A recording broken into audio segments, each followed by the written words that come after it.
કારણ જે છે તે અહીંયાથી વધતું જોવા મળશે। સરકારે આજે બે બિલ રજૂ કર્યા છે અને જેમાં હેલ્થ સિક્યોરિટીઝથી નેશનલ સિક્યોરિટીઝ બિલ 2025 અને સેન્ટ્રલ એક્સાઇઝ એમેન્ડમેન્ટ બિલ 2025 એમ બે બિલ શામેલ કરવામાં આવ્યા છે।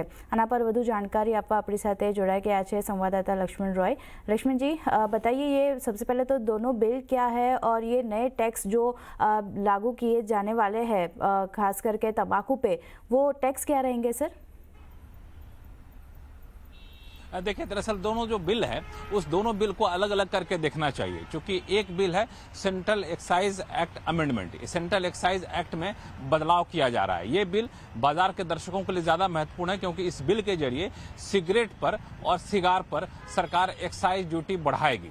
अब बढ़ाने का मतलब ये नहीं कि पहले इतनी लगती थी अब इतनी हो जाएगी। दरअसल अब तक सरकार क्या करती है, उस पर सेस लगाती है, तो सेस जब हट जाएगा तो उसके बराबर का एक्साइज ड्यूटी लगाएगी।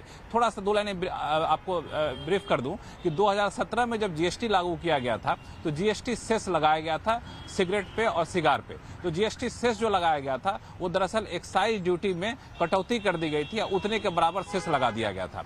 अब राज्यों को नुकसान जो हो रहा है वो लगभग भरपाई जब खत्म हो जाएगी, जीएसटी सेस जब खत्म हो जाएगा तो उसके बाद जो है जीएसटी सेस का एवज में एक्साइज ड्यूटी उतने ही के बराबर लग जाएगी। तो टैक्स इंसिडेंस या फिर कहें टैक्स का जो असर है कुल वो बहुत ज्यादा बढ़ने वाला नहीं है, लेकिन हाँ वो एक्साइज ड्यूटी लगना शुरू हो जाएगी जो पहले की थी।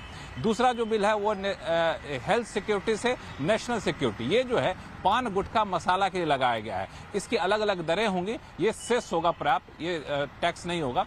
और ये जो पान मसाला बनाने वाली कंपनी है उसकी जो प्लांट है, उस मशीन जो होगी, मशीन की कितनी क्षमता है उसके हिसाब से वो सेस लगाया जाएगा। ये प्रावधान है, दोनों बिल को यहाँ पर पेश कर दिया गया है लोकसभा में। लोकसभा कल तक के लिए स्थगित हो गई है, तो संभावना है कल जब लोकसभा की कार्रवाई होगी या फिर इस सत्र में सरकार इस बिल को पारित कराना चाहेगी। कब से लागू होगा ये सरकार ने अभी तय नहीं किया है। जब जीएसटी कंपनसेशन से खत्म हो जाएगा तब सिगरेट पर बढ़ी हुई एक्साइज ड्यूटी लागू हो जाएगी।